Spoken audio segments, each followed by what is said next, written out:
Et bienvenue sur French Morning pour un webinaire consacré au marché immobilier californien, un sujet captivant pour quiconque s'intéresse à l'acquisition d'un bien dans l'une des régions les plus dynamiques des États-Unis. Je suis Francky Perez, je dirige le bureau commercial de French Morning Media Group de la côte ouest des États-Unis et c'est un plaisir de vous guider ce matin en Californie, en cette fin de journée en France, dans cet univers fascinant. Avec moi, nous avons l'honneur d'accueillir celui que je ne présente plus, Marc de Longeville. Bonjour Marc.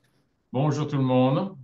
Agent immobilier francophone de renom basé à Los Angeles, Marc est un expert dans le domaine, bien sûr, et va partager avec nous tous ses conseils avisés, basés sur sa longue expérience, sur les meilleures méthodes pour acquérir un bien immobilier dans la région de LA et de ses environs. Sa connaissance approfondie du marché local va être un véritable atout, les amis, pour tous ceux et toutes celles qui envisagent d'investir dans cette zone. Nous allons également avoir le plaisir j'espère qu'elle va pouvoir nous rejoindre, Betty Benzaken, spécialiste des prêts hypothécaires chez HSBC. Avec son expertise, elle nous fournira des informations essentielles sur les différentes options de financement de la négociation du contrat d'achat au moment crucial du closing. On va parler un peu de toutes ces étapes ensemble avec nos experts. Vous pouvez à tout moment poser vos questions. Vous connaissez le principe de ces webinaires. Vous posez vos questions et j'aurai plaisir de les poser en votre nom ou de manière anonyme à la fin de cette session de présentation. Bonjour Marc, ravi. La parole est à toi en attendant que Betty, je Je l'espère, puisse nous suis, rejoindre. je suis là, Marc. Ah, mais Tu me vois. magnifique. Donc, on commence par moi parce que je parle beaucoup moins que Marc. Alors, allons-y, avec plaisir. Si on est OK, on y va. Waouh, Oui, quelle Absolument. préparation, mais quelle entrée. Ladies, Attends, attends, ladies attends. first. Avant de partir, là, ladies first, quand vous même. voyez? Non, non. Avec Elle quelle nous a classe. fait, elle nous a fait une entrée, elle habillée tout en rouge, tenue red carpet. Elle nous a fait une Et- entrée fracassante de dernière minute pour créer un peu le suspense. Va-t-elle venir? Sera-t-elle là? Ne sera-elle pas là? Je voyais déjà le front de Marc ruisseler et elle est là. Et on On l'écoute fait ça à attentivement. l'américaine. Alors, je suis arrivée. Merci tout le monde. Merci de m'avoir aidé parce que j'avais un petit problème avec mon petit Zoom. Mais là, super, on est arrivé juste à temps. Euh, alors voilà, donc moi je me présente, Betty Benzaken, je travaille à la banque HSBC. Je fais principalement et que des prêts hypothécaires, des crédits. Et j'aimerais couvrir trois différents types de clientèle. Alors, comment faire pour se faire approuver pour un mortgage ou un crédit ici aux US? Donc, il y a trois différents types de clients. Donc, on a d'abord le client qui est américain, qui est citoyen canadien, américain, qui a sa carte verte, qui a qui a un visa, qui ici, ça fait plus que 2 ans, bien établi, son credit score, ça fait 2 ans qu'il travaille ici aux États-Unis, W2, Paystop, tout ça, donc super, il n'y a pas de problème. Il est Donc, en place. il est en place, voilà. Ça, il connaît le système américain, super. Donc, pour ce genre de clients-là, on peut bien sûr les aider. On offre jusqu'à 80% du prix d'achat pour une maison principale, jusqu'à 75% du prix d'achat pour une maison secondaire et jusqu'à 70% pour un investissement locatif. Bien sûr, ça, c'est que, on dit loan to value, ça veut dire jusqu'à combien on peut vous prêter, mais dans tous les cas, il faut que le client soit toujours approuvé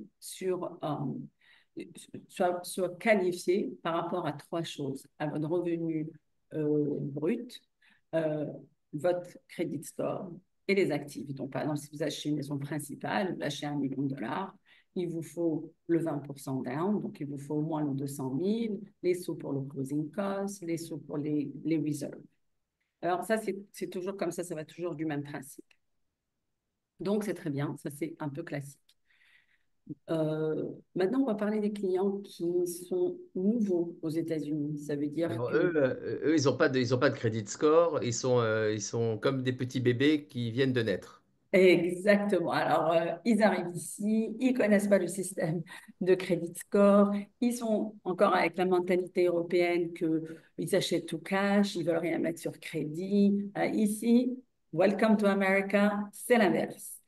Il faut que vous mettez des choses sur des cartes de crédit, il faut que vous construisez votre crédit score et tout ça. Mais évidemment, quand vous venez d'arriver, vous pouvez pas faire ça tout de suite. Alors nous, on comprend très bien. Si vous déménagez ici, ou bien sûr avec le bon visa, vous travaillez pour une boîte en Europe, ils vous transfèrent ici avec le visa qui vous donne le droit de travailler ici, et vous voulez vous acheter votre maison principale, on va vous traiter quand même comme si vous êtes un client qui est ici, ça fait 2 ans. C'est-à-dire, on va quand même vous donner le 80% pour votre maison principale. Vous n'aurez pas de crédit score, ça va. On vous donne une passe pendant 2 ans. On expecte que vous allez le construire pendant 2 ans, mais en attendant, pour pas juste louer si vous voulez vous acheter quelque chose. Et on a toujours besoin de 2 ans d'historique par rapport à votre travail. Ça aussi, on sait le faire. On prend ce que vous avez ici. Si vous avez juste un mois ici, après, on va à votre ancien employeur, peu importe dans quel pays vous étiez, et on prend la différence.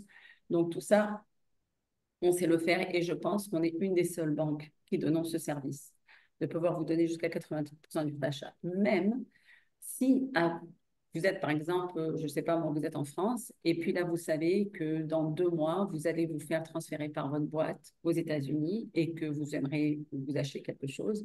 Donc, même en anticipation, on peut vous proposer le crédit, le mortgage, toujours comme maison principale, toujours avec 80%. Évidemment, il faut que vous arriviez. Ça veut dire, si vous dites que votre travail va commencer le 1er mai, donc il faut que vous soyez déjà aux États-Unis le 1er mai, déjà reçu un pay stub, c'est-à-dire après 2 semaines de travail, la compagnie vous donne un pay stub. Normalement, on a Un besoin bulletin de salaire.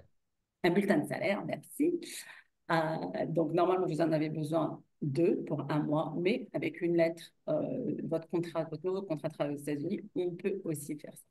2 pour un mois, je précise pour nos amis français, en général, on peut avoir des bulletins de salaire tous les 15 jours aux États-Unis. Donc, c'est 2 pendant un mois. Qu'est-ce qui se passe, Betty, si au bout de 2 ans, j'ai cru entendre qu'au bout de 2 ans, on montre a posteriori, finalement, qu'il y a un credit score qui a été construit? Comment ça se passe si ce n'est pas forcément le cas? On réévalue le taux d'intérêt, le prêt, ou c'est fixe? Après les 2 ans, alors il y a on a différents produits. Alors par exemple, on a un 30 ans fixe ou on a des adjustable rate. Ça veut dire par exemple, vous prenez un 10-6 arm, ça veut dire les 10 premières années, votre taux est fixe et sur une amortisation de 30 ans. Et après les 10 premières années, le taux fluctue tous les 6 mois. Mais il y a deux choses qui sont importantes à savoir ici. Nous, tous nos prêts n'ont pas je vais dire en anglais après en français, n'ont pas de prepayment penalties, pénalité de paiement anticipé. Exactement, pénalité de paiement anticipé, absolument. Alors, par exemple, vous pouvez prendre un 30 ans fixe, un 10 ans fixe, peu importe. Si vous gagnez la loterie, si vous avez des gros bonus, vous pouvez toujours repayer partiellement, complètement, et il n'y a pas de pénalité. Maintenant, si vous avez pris un certain produit et puis le marché est mieux et les taux baissent et super, donc aussi, vous n'êtes pas obligé d'attendre jusqu'à la fin de votre terme. Vous pouvez toujours refinancer pour des taux meilleurs. Là, vous devez repayer les frais de refinancement. Ils ne sont pas aussi grands que les frais d'achat, évidemment, mais il y a des frais de refinancement. Donc, c'est pas mal malléable, quoi. Ça veut dire c'est pas mal bien. J'ai entendu, nous sommes les seuls à proposer ça à un moment donné. C'était quoi l'avantage concurrentiel de HSBC? Ben, ça veut dire si vous n'avez pas le 2 ans d'historique ici ou que vous êtes en France et que vous n'avez pas de numéro d'assurance sociale, même vous appelez toutes les grosses banques. Enfin, moi, je peux parler de mes produits, mais En général, c'est compliqué. En général, ouais, c'est compliqué d'obtenir. ils ne Ouais, savent pas travailler avec ce genre de clients. Donc, d'accord. ça, c'est Et il y a un troisième cas particulier, un cas de figure, c'est celui, le client, on va dire, qui est international. Il vit, il travaille à l'extérieur des États-Unis et il veut investir dans l'immobilier aux États-Unis. ah bon. Alors là, je pense qu'on est les tops, je vous dis honnêtement, parce qu'on est une banque. HSBC est une banque internationale. Donc, pour ce genre de loans-là, si un client habite à l'extérieur, le client peut habiter presque n'importe où dans le monde et la propriété peut être presque n'importe où aux États-Unis et pas l'inverse. Donc, pour ce genre de clients-là, ils n'ont pas de numéro d'assurance sociale américain, ils n'ont pas de retour d'impôt américain. Basically, ils n'ont rien aux États-Unis et ils veulent s'acheter un bien immobilier. La plupart du temps, les clients pensent qu'il faut qu'ils achètent cash, ce qui n'est pas vrai. Alors, si vous voulez vous acheter un bien ici, n'ayant rien, pas de credit score, pas de US Social Security, rien du tout, nous, on peut vous donner, si vous achetez un pied-à-terre, on peut vous donner jusqu'à 70% du prix d'achat. Et si vous achetez un bien locatif, on peut vous donner jusqu'à 60% du prix d'achat. Donc ça, c'est énorme pour plusieurs Et raisons. comment la banque se protège? Comment on peut accorder si on n'a rien, en fait? C'est ça. Alors, nous, d'abord, bien sûr, la propriété, elle est toujours prise en Bon, gage. hypothéqué, oui. Le client aussi est toujours personally liable, Responsable? Oui, responsable. responsable. Donc, bien sûr, on a tout ça. Et comment on fait? Ça veut dire, au lieu de faire un, un- de pull le crédit américain, comme vous n'avez pas de numéro d'assurance sociale, on fait un International Credit Report. Basically, ça nous confirme que tu t'habilles bien Francky, Pérez, tu habites bien à cette adresse, tu travailles bien à cet endroit, tout ça. Et pour ce qui est revenu, comme on ne prend pas les retours d'impôts de d'autres pays, donc assez simple, il y a deux types de clientèle. Si le client, il est self-employed, ça veut dire qu'il a sa propre boîte, alors il nous donne le contact de son comptable et là on envoie un petit email avec, et le comptable nous confirme qu'il a bien cette boîte, Monsieur Francky bien cette boîte, ça fait tant d'années il a 100% ou 80 ou 50%, peu importe, des shares et combien a été son revenu brut les 2 dernières années et year to date. Et là, on match, par exemple, il dit qu'il fait 100 dollars par mois, j'ai juste comme ça. Là, on match avec le compte de banque. C'est ça. That's all there is pour les. D'accord. Un mot, Betty, sur la capacité d'endettement. Comment ça fonctionne en règle générale par rapport aux revenus?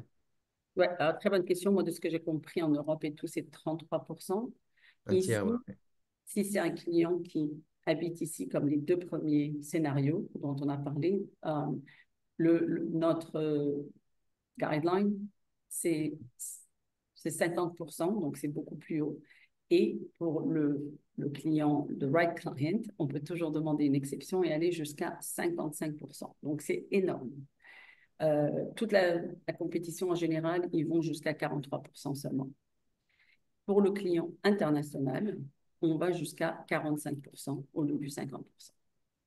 Et quels sont les facteurs dont HSBC a besoin pour qualifier un client? Alors, basically, c'est toujours la même chose. Revenu, crédit et actif. Alors, revenu, ça va aller comme ça. Si le client il est ici aux États-Unis, on va prendre ses pay stubs et W-2s. S'il est self-employed, on va prendre ses retours d'impôts. Si le client est international, s'il est self-employed, on va prendre les revenus du comptable. Si le client travaille, je ne sais pas moi, pour Google, Facebook, tout ça, il n'y a aucun problème.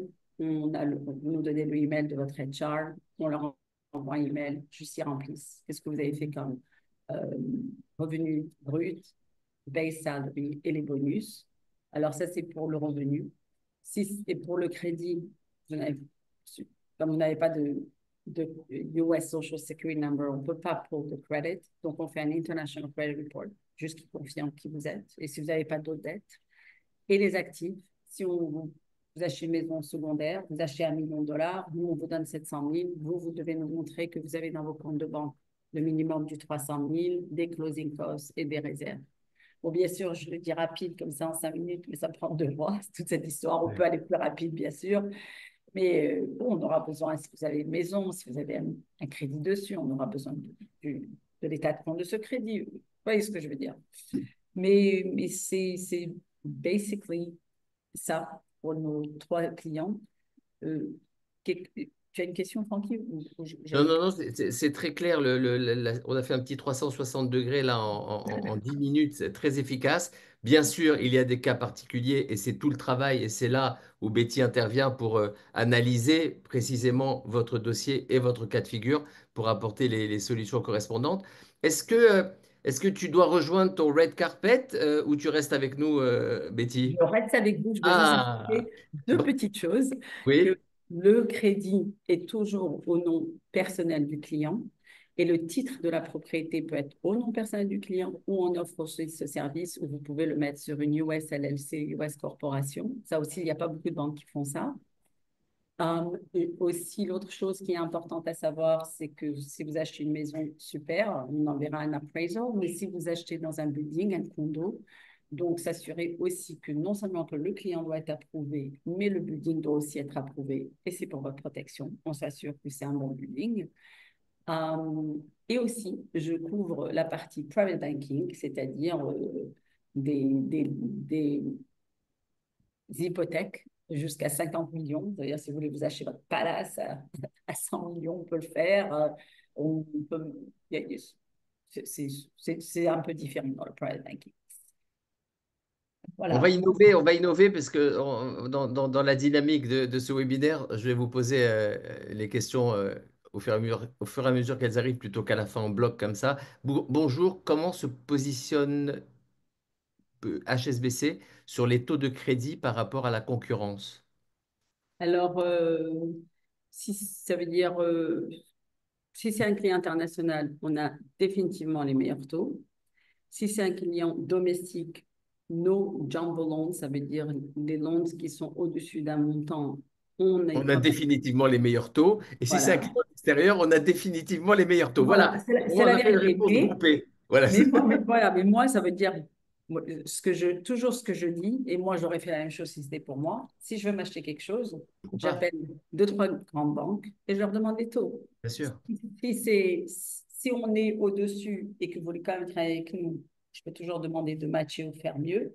Et si c'est pas Mhm. possible, on reste copains et vous allez ailleurs. Ça veut dire c'est juste un appel qui vaut la peine, 5-10 D'autant plus que minutes, vous quoi. êtes, n'oubliez pas, vous êtes aux États-Unis, le pays qui a inventé la libre concurrence. Donc vraiment, c'est comme ça que ça fonctionnera. Génial. Bon, là, on sait, on a plutôt les bases d'informations pour pouvoir obtenir un prêt. Mais avec ce prêt, bien entendu, on va acheter un bien. Et je me tourne à, sorry, yeah, Betty will be late. OK, j'ai prévenu Brad Pitt et George Clooney que tu aurais du retard pour le tapis rouge. Vous Euh, allez- Marc, je me tourne vers. Alors, Marc. On dirait Yul Brynner, parce qu'on va rester dans l'ambiance de Hollywood. J'ai l'impression de parler avec le Yul. Tu te souviens de Yul Brynner? Ah, tout La à fait. classe naturelle. D'ailleurs, il a acheté le Classique. livre de Yul Brynner aux enchères et il l'apporte aujourd'hui pour être avec nous. Marc, merci de ta présence. On va faire un petit panorama. Et ce n'est pas pour jeter la pierre à Betty, mais contrairement à elle, toi, tu as un PowerPoint Tu as quoi? J'ai un PowerPoint, tout à fait. OK. que l'on peut Écoutez, donc c'est enclencher. mon tour, ça y est, j'y vais. Tu peux y aller le temps que le PowerPoint s'enclenche. J'aimerais OK, savoir si... alors Voilà. mes PowerPoint s'enclenche. Chaque fois, c'est une petite aventure. Et Très beau fond puis, d'écran, Betty. Très, attends, très beau fond d'écran. j'ai fait une bêtise. Il faut d'abord que je share. Alors, share, Voilà. PowerPoint, Au bout du 50e webinaire, ça serait bien quand même qu'on évite arrête. 30 secondes de battement, Marc. Il faut qu'on en parle. Vous passerez dans mon bureau après le webinaire, s'il vous plaît. Alors, qu'est-ce que tu vois là? Attends, comment je fais le Je slide? vois. Maintenant, il faut le mettre en mode slideshow de manière à ce Ça, qu'il c'est soit... bon, ça? C'est bon? On peut faire encore mieux. On peut faire encore mieux. Voilà. De manière Alors, à ce qu'on voit plein écran. comment je fais? Custom show? Voilà. Play from start? Essaye. Non, ça peut être plus grand, mais c'est pas dramatique. On Non, voit. non, enfin bon, c'est un peu embêtant. Use slideshow. Ah voilà, c'est bon là? Parfait. Parfait. Bon. Alors écoutez, donc je me présente, Marc de Longeville. Enchanté. Je suis à Los Angeles depuis une quarantaine d'années.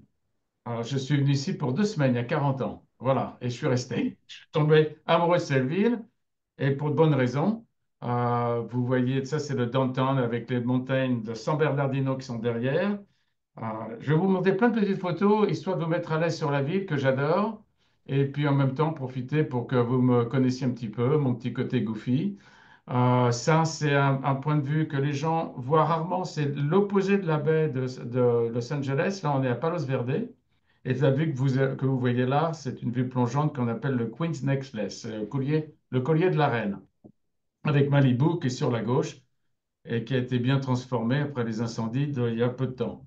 Voilà, pour vous donner aussi une petite idée géographique, on est quand même entouré de pas mal de montagnes et les quartiers qui ont toujours été les plus favoris des Français. Hollywood, Santa Monica, le Manhattan Beach, le South Bay. Bon, je ne parle pas de Beverly Hills, bien sûr, mais ça vous donne une petite idée où c'est par rapport à cette carte. Et quand vous allez tout à fait à droite, vous voyez le début, il y a marqué San Bernardino.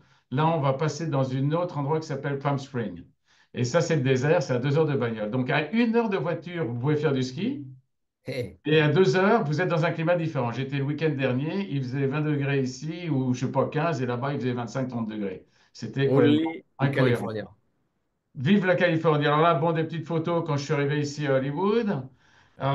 Big Bear, c'est donc une station de ski qui est à 2 heures. Ça, c'est à 2 heures de voiture. Mais en 1 heure, on peut déjà faire du ski. Ça, c'est à 2 heures. Et d'ailleurs, je vais bientôt mettre une propriété à vendre d'ici quelques semaines là-bas.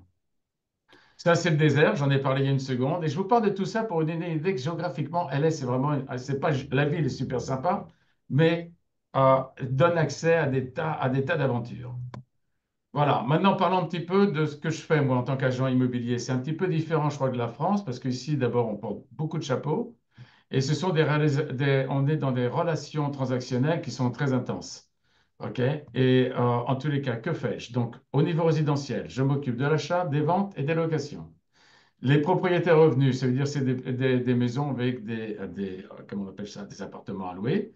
Donc, encore une fois, achat, développement, on fait ce qu'on appelle aussi des flips. Un flip, c'est une expression américaine. On achète des petits produits qui ont besoin, qui ont besoin d'être réparés. On fait ça très rapidement, on les remet sur le marché en 2, 3 mois, on les achète bien et on fait un petit profit. Et on fait, bien sûr, de la gérance de propriété. Euh, le marché par rapport à la France, ici, tout le Ah, monde très se important. Je parle. t'interromps ça parce que c'est un point capital. Oui. Parce que le MLS dont tu vas nous parler, c'est vraiment quelque chose qui n'est pas, qui n'existe pas réellement en France et qui n'est pas dans la mentalité non plus française. Donc ça serait c'est important qu'on comprenne bien l'outil que ça D'accord, représente. je vais bien taper là-dessus. Donc, MLS, Multiple Listing System. Moi, en tant qu'agent, je prends en propriété un mandat aujourd'hui. OK? Cette propriété, je vais la mettre sur une plateforme qui s'appelle le MLS. Et ce MLS va partager cette information sur des tas de sites de marketing qu'on appelle des sites syndicalisés. Vous avez peut-être entendu parler de Zillow, Rent.com, Trulia, Redfin. Il y a je ne sais pas combien de sites. Donc, l'information, elle est partagée dès le départ. C'est-à-dire que moi, je représente à Los Angeles aujourd'hui, demain, 40 000 produits. J'ai accès, je sais où la propriété est, je sais tout sur la propriété, je sais quel est l'agent qui le vend. Et donc, vous, en tant qu'acheteur, je vous représente parfaitement. Mais vous-même, vous voyez la propriété. Vous savez déjà qui est la personne. Donc, c'est Marc, vachement important. Comment? je t'interromps parce qu'on on a décidé de faire les choses un peu sous forme de ping-pong, ne l'oublie pas aujourd'hui. Je me permets de Oui. t'interrompre pour une chose. Là, une personne qui nous regarde de France a le réflexe naturel de se dire, mais à quoi il sert l'agent immobilier finalement? J'ai accès à tout, j'ai les contacts, je sais où, quoi, quand, comment fonctionner et trouver mon bien. Finalement, je vais peut-être pouvoir squeezer une commission que je peux éviter de payer une commission. Bon, c'est une autre conversation, mais je vais essayer d'adresser rapidement. C'est une industrie assez complexe qui est très régularisée, numéro un. On est tous en formation continue. Un contrat, c'est ça de paperasse au minimum. Donc, beaucoup de lignes à lire et beaucoup de prudence. Et c'est très facile. La personne qui se dit justement, je vais faire ça tout seul, c'est se jeter dans les oubliettes. Ce n'est pas que c'est impossible, mais c'est excessivement compliqué. Et en Dangereux, dangereux. général, quand on n'est pas représenté, par exemple, moi, je veux acheter quelque chose. Je connais la personne qui vend. Je vais voir cette personne. Cette personne n'a aucun intérêt de se battre pour moi pour avoir un meilleur prix. Son boulot, c'est de vendre la propriété. Donc, l'avantage d'avoir ce qu'on appelle un buyer agent, l'agent acheteur, c'est indispensable pour négocier, pour vérifier que vous ne faites pas avoir, qu'on fait des inspections techniques. Il y a beaucoup de négociations qui se font au fur et à mesure. Je ne veux pas trop rentrer sur la formule technique de l'achat. C'est un petit peu complexe. Mais sachez que là, l'agent est vraiment, que ce soit pour vendre ou pour acheter, c'est absolument indispensable. Donc voilà, on partage toutes les informations et maintenant je vais continuer un petit peu, moi, en tant qu'agent immobilier, où je suis dans cette transaction. D'accord? On est entre l'acheteur et le prêteur. Betty, c'est la première ligne que j'ai. Est-ce que ça, c'est le truc le plus important? J'ai des agents, des clients qui viennent me voir. Marc, on va avoir quelque chose. Très bien. Quel est votre budget? Tant. C'est le budget déjà qui va définir où on peut acheter. D'accord? Ensuite, est-ce que vous avez un prêt bancaire? Non. Alors, je vais vous présenter à des prêteurs. On appelle ça des mortgage brokers ici. Et donc, ils vont être mis dans leurs mains. Cette Betty va les qualifier. Betty va dire, bon, par rapport à leurs revenus, on en a parlé tout à l'heure, le revenu, c'est la première chose que les gens regardent, les lenders regardent. Et c'est comme ça que dès le départ, ils peuvent, OK, ils font tant, on regarde les dettes. Et à partir de là, Betty va leur dire, très bien, on a les moyens d'acheter un produit à 1 million, à 2, à 500 000, peu importe. Et c'est là où ça commence. Une fois qu'on a bien défini ça, on peut faire notre boulot. Euh, je vois, j'ai écrit des tas de trucs, je ne sais pas si c'est très important. Ici, c'est assez amusant, mais quand on est en contrat, on utilise une compagnie qui s'appelle l'escroc. OK? C'est l'équivalent du notaire. C'est bilatéral, ça représente Avec un l'acheteur et W vendeur. à la fin, on précise, et non un C.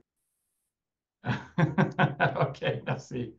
Inspecteur, alors ensuite on fait les inspections techniques, on s'occupe des courtiers d'assurance, très important en ce moment à cause des incendies, on est toujours en état d'emergency, je sais pas comment ça, en état d'urgence. Et les assureurs nous font la vie un peu difficile, mais c'est donc très important d'être assuré. On s'occupe de vous amener dans le deal les décorateurs, les stagers, toutes sortes de corps de métier, etc., avocats d'immigration internationale, pour vous aider justement quand vous venez de France, vous savez rien. Je suis très la plupart des agents qui font l'international, on a des tas de gens à vous présenter pour vous aider dans vos transactions.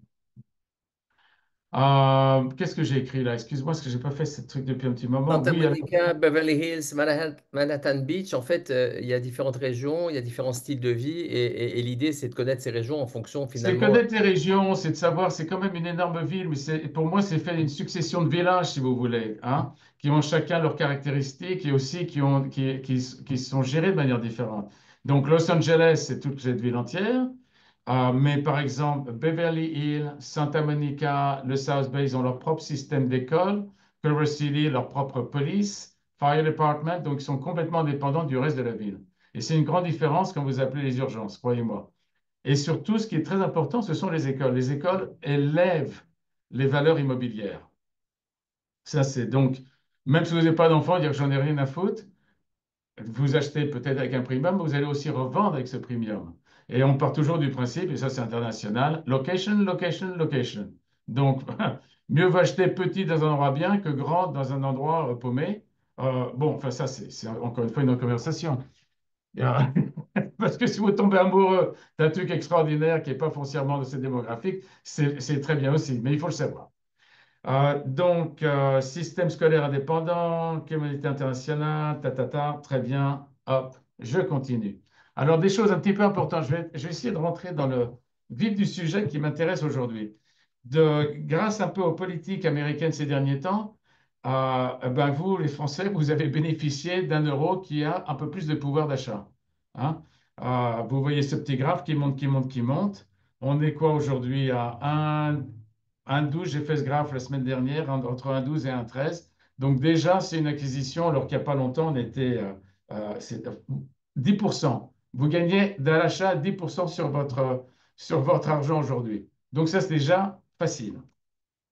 Ensuite, je commence à rigoler, je parle un peu dans tous les sens aujourd'hui. Je voulais parler d'une cette communauté que je connais bien. Aujourd'hui, j'ai habité longtemps, j'habitais partout ici. J'habitais Venice, Santa Monica, Hollywood. Maintenant, j'habite à Shamanox, tout en haut des collines. Mais à un moment, j'habitais à Mossa Beach, Manhattan Beach, communauté qui est au sud de l'aéroport de LAX, qui s'appelle le South Bay. Et ça va donc jusqu'à Palos Verdes. Et c'est une communauté très sympathique, qui était autrefois une communauté d'ouvriers, ensuite une communauté d'ingénieurs quand l'aérospatial qui est juste au nord de cette communauté est arrivé. Et maintenant, c'est les hedge funds, ça a complètement changé, mais ça a pris énormément de valeur. Et je vous parle de ces communautés parce que ça va me permettre de vous présenter quelque chose qui est très important, c'est l'appréciation des États-Unis. Je ne pense pas que ça existe à ce niveau-là en France. Alors, ce petit graphique parle pour lui-même. En 2008, juste avant 2008, juste avant le crash immobilier le plus grave que l'Amérique a vécu, le prix moyen d'une maison, bien tout confondu, c'était 1,6 million. Le crash arrive, ça tombe à 1,4 million. Pendant 2 ans, c'était stagnant et ça recommençait à Et après, on monter, voit cette à montée monter, à spectaculaire. monter. Ça veut dire que le bien en 2008 acheté 1 610 000 $ vaut aujourd'hui 3 750 000. Il vaut 3,7 millions. On a eu un énorme. Alors, il y a le Covid, début du Covid. Là, on est 2019. Personne ne savait ce qui se passait. Ensuite, il y a une énorme appréciation. Et ça continue pour plusieurs raisons. je peux parler seulement de Los Angeles, de la Californie du Sud. OK? On est dans la Californie, en fin de compte, en tout. On a un énorme problème d'inventaire. On n'a pas assez d'inventaire. Pourquoi? Parce que c'est l'administration. C'est très compliqué de faire des développements, de construire. C'est pas impossible, c'est juste compliqué, c'est lent, ça prend du temps. Et on a beaucoup. C'est un boulot de fou aujourd'hui de construire. Donc, je suis dans ce métier depuis plus de 10 ans, je n'ai connu que l'appréciation. Voilà, j'ai pas connu quand tout s'est cassé la figure. Je suis rentré dans ce métier en 2000, c'était quoi, en 2015-16. Et depuis, c'est tout ce que je vois. On n'a pas assez de produits. Donc, plus de Et Marc, demandes. une question par rapport à ce qui s'est. On est obligé de faire le parallèle à un moment donné par rapport à cette vague de destruction, d'incendies massifs à Los Angeles et dans certaines régions. Quel est l'impact par rapport aux inventaires? Eh bien, encore plus de pression sur l'inventaire. Parce que tous ces gens qui ont été, qui ont dû évacuer, bon, pour vous dire brièvement, qu'est-ce qui se passe? Il y a les gens qui sont vieux, ça ne les intéresse pas de reconstruire. Donc, ils vont ailleurs. Ils ont déjà racheté quelque chose, ou enfin bon, ils ont déjà opéré d'une autre manière. Il y a les gens bon, qui vont reconstruire. Il y a des gens qui ne savent pas encore ce qui se passe. Donc, en attendant, toute cette population a été mise dans des locations, dans les familles, où ont déjà acheté des trucs. J'ai vendu déjà plusieurs produits sur les victimes, justement, des incendies. Ça va, tu vois, ils continuent leur vie. Donc, ça met de la pression dans les autres quartiers, Hmm. surtout les quartiers un peu identiques à Pacific Palisades. Donc, je continue un petit peu. Alors, un truc intéressant. Donc, voilà, il faut bien que vous compreniez, l'appréciation aux États-Unis est vraiment différente que partout ailleurs. Avant que tu Comment je peux enchaînes, dire avant que tu à Los enchaînes, Marc, Angeles. juste avant que tu enchaînes pour faire le lien également, j'aimerais que si Betty veut intervenir, qu'elle n'hésite pas. Euh, on a souvent le cas de figure d'une personne qui va se dire les taux d'intérêt sont hauts en ce moment, je vais attendre qu'ils descendent avant d'acheter un bien. Quand on voit cette courbe, on se rend compte que le temps d'attente que éventuellement un taux d'intérêt ne baisse, bah, finalement, le bien augmente et le rapport est vite calculé, n'est-ce pas? Je vais en parler dans une seconde, justement. J'y arrive, j'y arrive. Mais Ce que je veux continuer, j'ai toujours une case d'avance, c'est ça le problème, Marc. Je vais trop c'est vite formidable. Et surtout que tu arrives à me lire aujourd'hui, tu vois. c'est fou, mais je Tout vais est écrit pour ralentir. mon Il faut que je compte. ralentisse. Pour me mettre à ta vitesse, je vais ralentir. S'il te plaît. Alors, attends, un petit peu, je veux juste vous parler d'un truc qui est assez intéressant. Ça, c'est la presse. La presse qui vend les mauvaises nouvelles. Parce que c'est tout ce qu'on entend de nos jours, c'est les mauvaises nouvelles. Pourquoi? Parce que ça se vend mieux que les bonnes nouvelles. Et alors, c'est Absolument. assez amusant. Je me suis amusé à faire un graphe de mauvaises nouvelles sur l'immobilier. Sur 10 ans, de octobre 15 à février 25. Aujourd'hui, une bulle plus grande que celle de 2006. Les milléniaux font baisser les taux. C'est une apocalypse immobilière est annoncée, la bulle va exploser, c'est toujours la catastrophe. Et j'ai plein de clients qui arrivent vers moi qui me disent, je vais attendre, tout va se casser la figure, tout va se casser la figure. Vous n'avez pas idée le nombre de clients américains ou français qui, qui regardent ces informations comme la réalité. Le résultat, ben voilà, il est clair et net. Une appréciation, on a parlé d'appréciation sur la communauté de Manhattan Beach, maintenant c'est une appréciation sur le marché de Los Angeles général. Une baraque à 1 million en 2015, aujourd'hui elle veut 2 millions 1. Voilà, c'est très simple. Donc si vous voulez écouter les mauvaises nouvelles, très bien, c'est sympathique, c'est excitant, mais à la fin de la journée, les gens qui ont l'information, ce sont les agents immobiliers. Donc c'est très important de nous écouter, de nous parler pour avoir vraiment la vérité. Parce que j'ai sans arrêt des coups de fil. Alors tout se casse la figure, euh, les prix baissent, non, les prix ne baissent pas. Non, rien ne se casse la figure. Et Voilà, je crois que j'ai fait mon petit on point. voit bien par rapport à ce que tu nous dis, les articles et les montants qu'on voit ici, et également la courbe que tu nous as montrée il y a quelques minutes, que ce Oui. même bien acheté à 1 million n'est jamais descendu en dessous de sa valeur d'origine. Non, non, non, non. Et on dit toujours en immobilier, sur une période de 10 ans depuis que l'Amérique est défendée, que tout se casse la gueule ou pas, si vous faites le long terme, vous allez toujours gagner. Bon, ce qui est intéressant aussi sur ce petit graphe, vous voyez les pourcentages, l'époque de Covid, ça a été quand même assez. C'était complètement fou. Et vous voyez l'appréciation, 16%, 18%. Donc Mm. aujourd'hui, on prévoit pour cette année 4,6, l'année dernière 6,8, 5,8. Quand je parle à mes copains, on me dit, ah, cette année, l'appréciation en France va être de 1% à 1,5%. Bon, écoute, c'est très bien aussi, mais enfin, c'est différent. Voilà, les choses bougent beaucoup plus rapidement ici. Alors, pour répondre à ta question, je me suis amusé à faire un graphe et Betty, tu peux corriger mes chiffres, s'il te plaît. Mais je me suis, parce que j'ai beaucoup de gens qui sont justement dans l'attente des taux d'intérêt meilleurs. J'en fais partie, au fait. J'ai acheté une maison il y a 2 ans à des taux d'intérêt élevés. On a connu pendant l'époque de Covid, jusqu'à il y a 3 ans, des taux d'intérêt qui étaient en 2 à 3%, qui étaient exceptionnels pour l'Amérique. Quand je suis arrivé ici, les taux d'intérêt étaient, il y a 40 ans, c'était 14, 15, 16%. Et le business marche toujours. Donc aujourd'hui, il y a la formule des gens, je vais attendre pour que mon argent me coûte moins cher.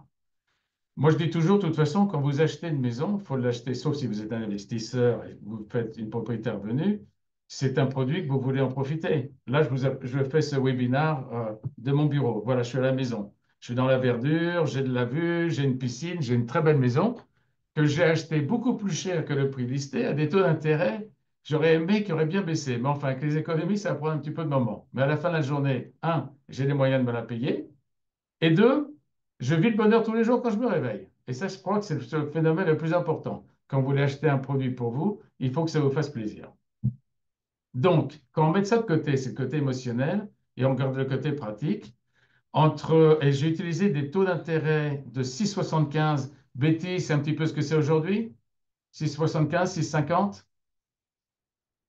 Tu peux pas dire, hein, c'est ça? Oui, ça veut dire que c'est toujours une fourchette et ça dépend beaucoup si le client international ou pas.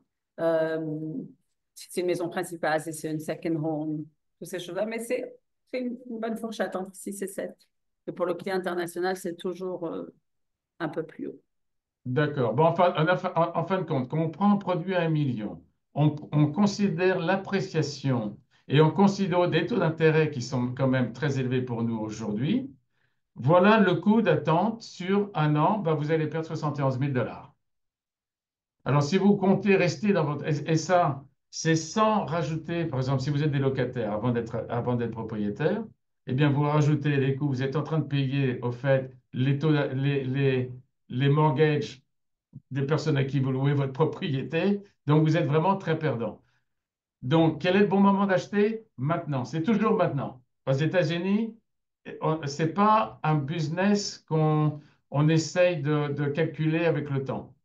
C'est toujours maintenant. Quand est un bon moment pour vendre, maintenant. Bon moment pour acheter, maintenant. Et ça, je suis un grand avocat pour ça.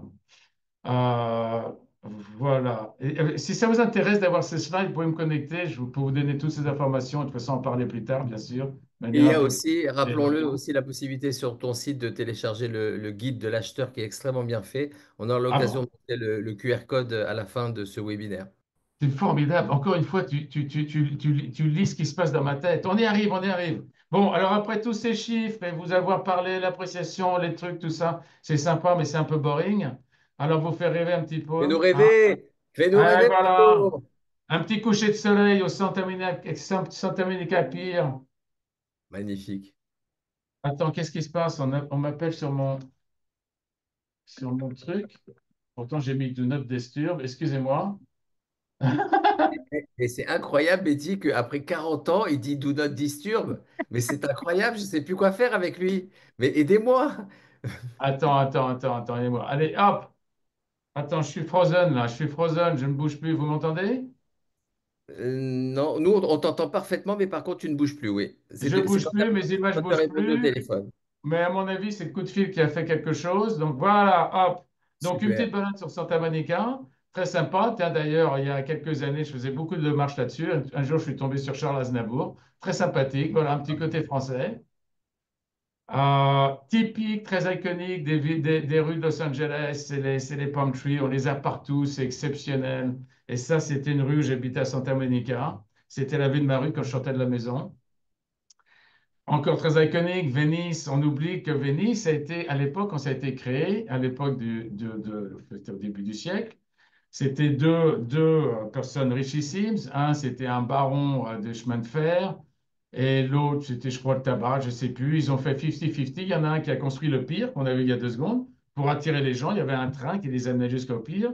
Et l'autre, son boulot, c'était de créer aussi une attraction. Et tout Venise était un duplicat de Venise comme en Italie.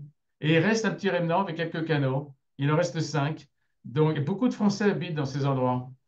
C'est plein d'artistes. Toujours le fameux Venice Boardwalk, très sympathique. Et là, c'est moi. Ça, c'était une maison que j'ai vendue.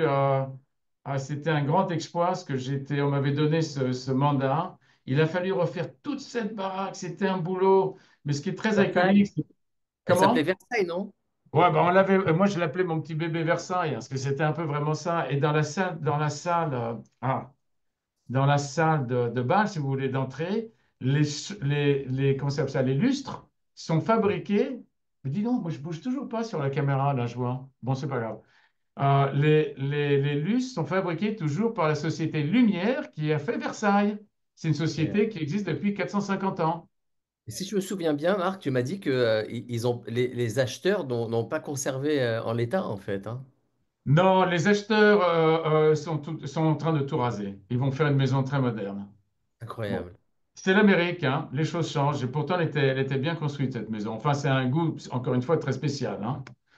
Ça, c'est une baraque que je suis en train de vendre, qui est à Brentwood. Brentwood, c'est une communauté qui est à l'ouest de la 405. 405, c'est la freeway qui divise l'est et l'ouest de notre ville. Donc, Brentwood, c'est connecté avec Santa Monica, avec Pacific Palisades, etc. Donc, une maison d'architecte exceptionnelle.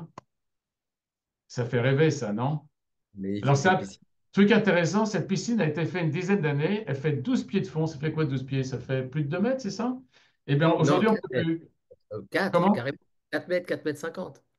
Oh là là, pardon, tu as raison. Oui, 1 mètre, c'est 3 pieds. C'est ça, oui, oui. Elle fait 4 Wow. mètres de fond dans le coin le plus fond. Aujourd'hui, on peut plus faire ça. C'est interdit pour la préservation de l'eau, tout ça. Donc, je crois que le plus que tu peux faire, c'est 5 mètres, peut-être 6, je veux dire 5 pieds, 6 pieds. Donc, D'accord. 2 mètres au plus. Enfin, voilà, voilà, belle propriété pour vous faire rêver.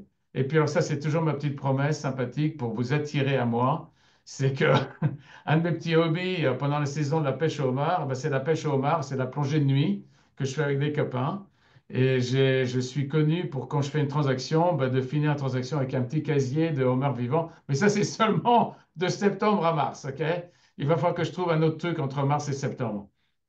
Et donc, vous avez quelques links là, les QR codes, un guide de l'acheteur qui va être beaucoup plus technique pour vous dire comment les transactions passent. À partir du moment où on fait une offre, elle est fermée, combien de temps ça dure. C'est très rapide. Si vous êtes cash, on peut la fermer en une semaine.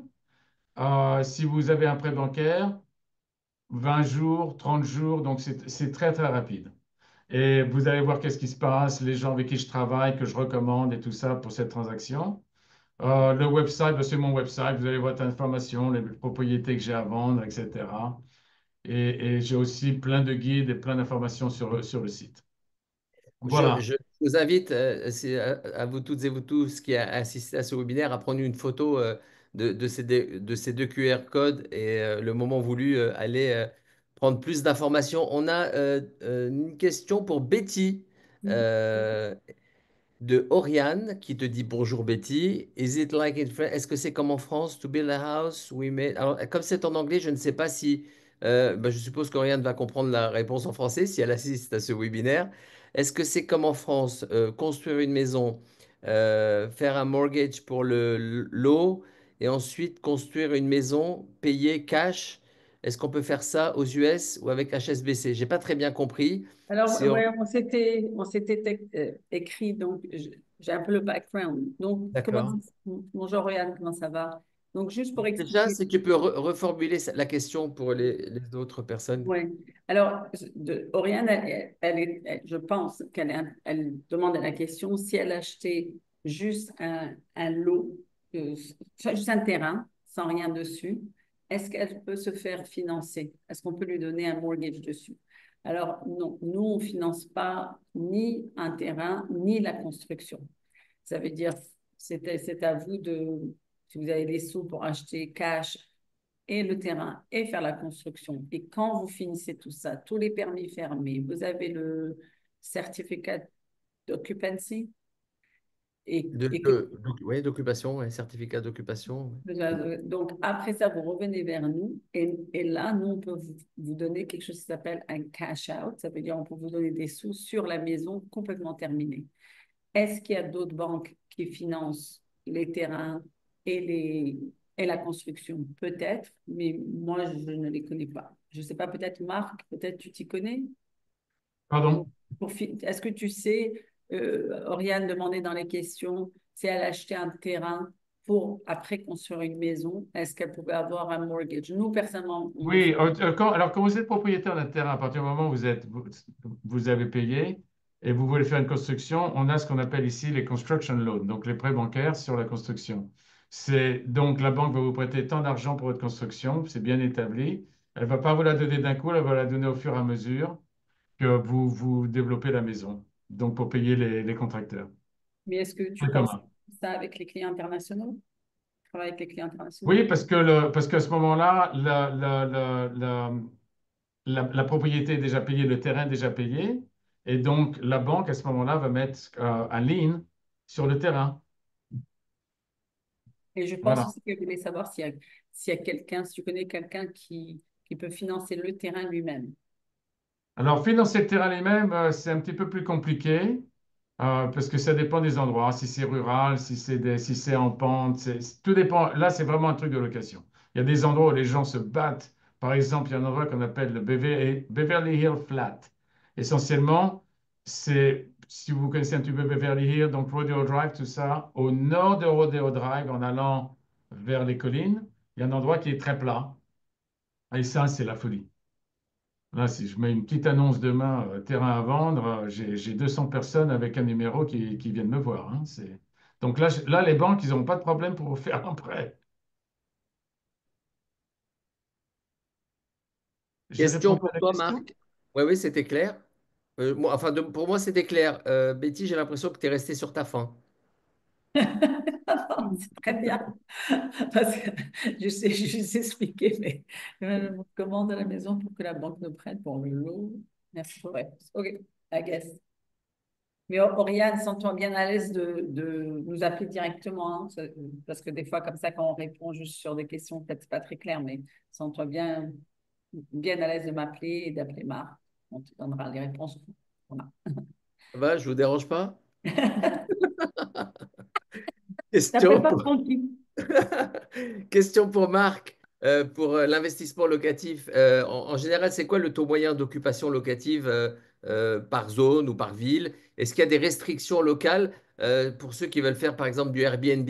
Est-ce que c'est très réglementé en Californie? Est-ce que c'est plutôt le contraire? Oui, c'est très réglementé, mais c'est toujours très sauvage parce que les gens qui sont engagés pour réglementer, il y en a pas beaucoup. Mais effectivement, c'est là où ça devient un problème. Par exemple, vous achetez un appartement dans un immeuble. Encore une fois, il y a 10 résidences dans l'immeuble. L'immeuble, déjà, à l'origine, quand c'est construit, ils ont des documents qui gèrent un petit peu le fonctionnement de l'immeuble. Donc, les gens se mettent d'accord dès le début que sur les 10 propriétés, seulement 2 peuvent être locatifs, par exemple. OK, 20%. Ensuite, quand vous achetez une de ces propriétés, parfois vous pouvez la louer tout de suite, parfois vous êtes obligé d'habiter dedans pendant 1 an jusqu'à 2 ans avant de la louer. Donc ça, c'est déjà quelque chose qu'il faut savoir. Bon, plus les développements sont grands, plus il y a de flexibilité. Mais c'est un peu le système qui marche, d'accord? Maintenant, les locations sont différentes. Santa Monica, par exemple, c'est très, très restrictif. On appelle ça la République de Santa Monica. Les loyers sont très protégés. Moi, j'ai une propriété, j'ai une cliente qui est là-bas depuis 50 ans. Son loyer est augmenté.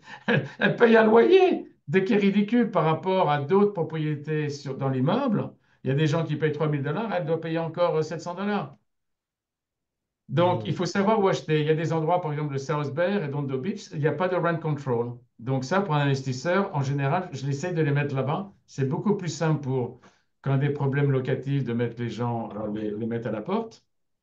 Dans les santé les cas, c'est considéré impossible. Voilà, il faut savoir ça. Très protégé, très Bon, protégé. c'était une longue conversation parce qu'il y a beaucoup d'éléments en place. Mais voilà, je vous donne un petit peu la structure. Euh, Betty, quels sont les frais additionnels qu'on doit anticiper? Parce que souvent, on entend parler du taux d'intérêt, qu'il soit fixe ou qu'il soit variable, mais il y a des closing fees, des appraisal fees. C'est quoi finalement qu'on doit avoir en tête dans ces calculs? quand on achète, Oui, quand on c'est achète. quoi les closing costs? Alors, Oui. je dirais que par exemple, pour New York, c'est à peu près entre 5 et 6% du prix. Toi, Marc, en Californie, c'est un peu moins. C'est quoi, 2,5 peut-être? Grosso modo, oui. Ouais, ouais. Ça dépend de l'État. Euh, il y a aussi, par exemple, à New York, il y a aussi la taxe de la mansion, c'est Le 1%. mention tax, URLLO, oui, ça c'est autre chose. C'est ça. Alors, mais comme ça, rapide pour vous donner une idée, c'est à peu près 2,5% en Californie, 5-6% à New York. Mais bien sûr, tous ces frais-là, ce ne sont pas les frais de HSBC. Ça veut dire, par exemple, nous, HSBC va Oui. charger peut-être entre 4 et 6 000 dollars pour l'appraisal, les frais de dossier, des choses comme ça. Le reste, il faut payer les mortgage tax au gouvernement, il faut payer votre avocat, il faut payer le title company. Mais c'est juste pour vous donner une idée totale de qu'est-ce que ça revient. Est-ce que, merci Betty, est-ce que tu peux, Marc, nous dire en quelques mots, c'est quoi les propriétés off-market et si toi, tu as des propriétés comme ça?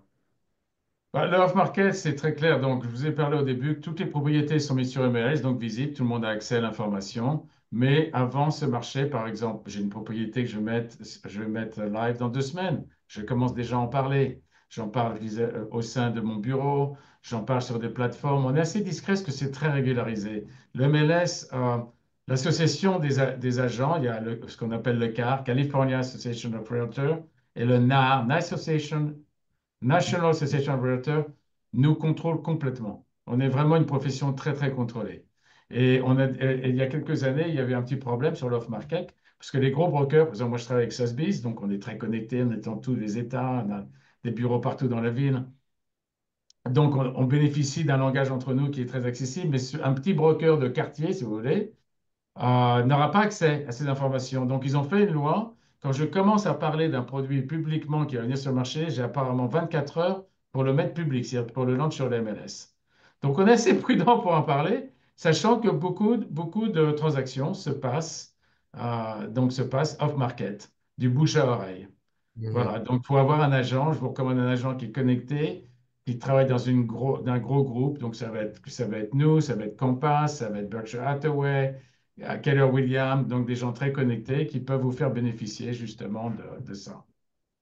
Alors, juste au passage, il y a Oriane avec qui tu échanges, Betty, qui vient avec le sourire de nous écrire. Marc, est-ce que tu sponsorises? Je pense qu'elle parle d'un visa. Elle est agent immobilier dans le sud-ouest de Biarritz. Je transmets le message. Mais c'est drôle parce que sous la forme d'une petite blague plaisanterie, je pensais moi, je vois tout de suite, enfin, généralement, je cherche l'opportunité commerciale qui peut se présenter. C'est une déformation. Un agent. Oriane, agent immobilier à Biarritz, s'il y a des clients qui veulent acheter une propriété à Los Angeles ou des gens à Los Angeles qui veulent acheter une résidence secondaire à Biarritz, il y a des accords comme ça qui se font entre les agents immobiliers, je suppose. Absolument, c'est ce qu'on appelle le referral business. D'ailleurs, j'ai une propriété avant la Biarritz. Donc Et ben c'est voilà. le Donc Oriane, referral. et donc moi, je suis le referral du referral. Et tu es le referral du referral. Non, toi, on te vire de l'écran. Tu n'as rien à voir Mais avec ça. il me suffit d'appuyer sur un bouton pour mettre fin à ce webinaire. Faites attention. Question d'Olivier Gomez du Texas, de Houston plus précisément. Bonjour, on a entendu beaucoup de choses sur le challenge des assurances sur l'IMO en Californie. Qu'en est-il réellement? Bah, ce qui se passe, c'est que donc, la ville de Los Angeles a été un peu reconfigurée pour les assureurs. Il y a des endroits qui n'avaient pas de problème, qui maintenant sont en haute zone d'incendie, dont j'habite. Donc, je suis obligé, je vous parle de moi, donc j'ai une assurance normale qui couvre ma maison, la construction, mais aucun autre assureur pouvait me fournir une assurance. Dieu merci, l'État de Californie a créé une société qui s'appelle California Fair Plan, OK, et qui nous couvre. Mais donc, c'est quand même très cher. Alors, et les gens aujourd'hui, quand on est en contrat, par exemple Betty, si c'est financé, elle ne pourra pas vous financer si vous n'arrivez pas à trouver une assurance avant pour clore le contrat. C'est très simple. Alors, il y a des endroits assez simples, il y a pas, c'est des trucs d'incendie, encore une fois, qui foutent tout ça en l'air. Mais là, il y avait un article sur le LA Times, le front page aujourd'hui, justement, les assurances, ben, ils nous préparent déjà que toute la Californie, les premiums, vont être élevés pour pick-up ce qui se passe. J'ai lu ça, oui, absolument. Ouais. Il est 56. Une dernière question. Bah, vous savez quoi? Je vais vous poser la même question à chacun de vous deux et on va commencer par Betty. Comme ça, elle a ouvert le webinaire. Ce sera Marc qui le clôturera. Euh, pour toi, Betty, quelle est la qualité humaine la plus importante qu'un loan broker doit incarner pour ses clients dans un marché aussi compétitif que celui de Los Angeles?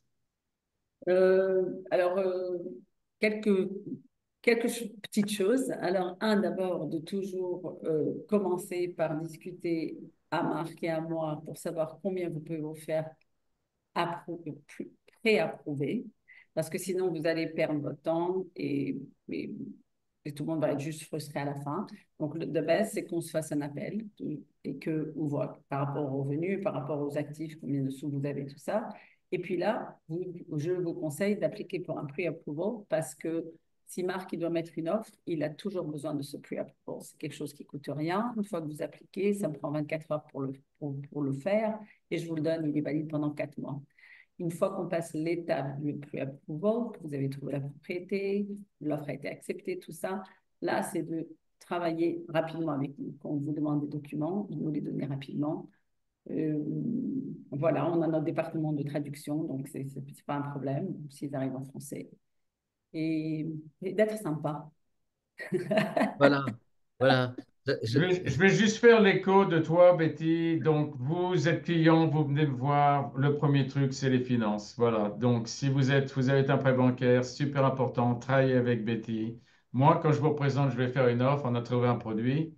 Si vous n'avez pas ce papier, ce qu'on appelle le pre-approval letter, Betty va dire, je peux vous prêter l'argent à cette personne, je pourrais procéder à rien faire. Donc, j'ai besoin de ce document. J'ai besoin d'un autre document, ce qu'on appelle ici les proof of funds. Les proof of funds, c'est-à-dire que vous pouvez montrer sur un compte bancaire, un compte de stock market, peu importe, quelque chose qui est liquide ou qui peut devenir liquide rapidement, que vous avez l'argent nécessaire pour mettre ce qu'on appelle le down payment, les 20, 30, 40% sur la propriété. Moi, j'ai ça, j'ai votre offre, maintenant, on est engagé. Je vais juste faire un petit truc, on n'en a pas parlé, mais ça va prendre 30 secondes. Tout ton temps. L'erreur que beaucoup de Français, quand ils viennent ici, qui veulent s'installer ici, ont une tendance à mettre tout leur argent dans leur business et rien dans le résidentiel. Et le nombre de Français que je connais aujourd'hui qui sont là depuis 4, 5, 6, 7, 8, 9, 10 ans, qui sont locataires, ils ont un business qui marche bien ou pas bien, et leur plus grand regret, c'est de ne pas avoir acheté dès le début. Donc, plus rapidement vous allez acheter ici, mieux ce sera pour vous. Paf! Paf, quelle conclusion! Mais Non vous mais êtes attends! Vous êtes Magic. Je vais vous appeler Magic et Johnson les deux la prochaine fois. Ça y est, j'ai vos surnoms. D'ailleurs, Ça me fonctionne tellement bien. Merci beaucoup, Betty. Merci à Marc. N'hésitez pas à vous toutes et vous tous qui nous avez suivis et qui allez nous suivre également en replay à entrer directement en contact avec Marc et Betty pour votre prochaine acquisition, opération immobilière. C'est un véritable plaisir. Je vous donne rendez-vous à très très bientôt sur frenchmorning.com. Et je voudrais préciser une petite chose. Je serai le premier à l'annoncer puisqu'on vient d'appuyer sur le bouton. Allez sur frenchmorning.com tout de suite, découvrir la nouvelle charte graphique. On a revampé le site, c'est un véritable bonheur et j'espère que vous y passerez encore plus de temps et prendrez encore davantage de plaisir à lire notre contenu. Merci à vous deux et à très bientôt et merci à vous tous de nous avoir au suivis. revoir! Au Au revoir. revoir, merci.